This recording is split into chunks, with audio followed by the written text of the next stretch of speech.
ခင်ဗျာ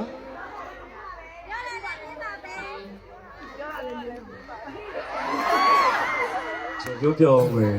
ဒိုင်ဦးမှာကတော့လေအဲ့လိုအမကိုတယောက်ပဲညီမသိရမလားညီမသိရမလားကလေးကိုဘာမီတိုတိုက်ပြီးပွဲလာကြည့်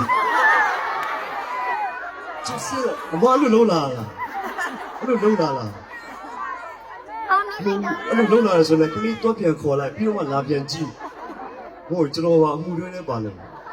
နော်ဘောလုံးမလုံးနဲ့လေဒါကကလေးလုံးတဲ့နေရာလေ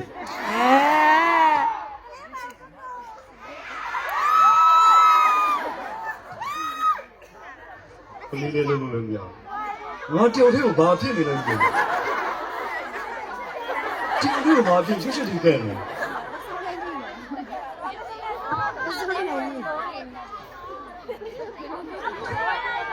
哦，不想念没得。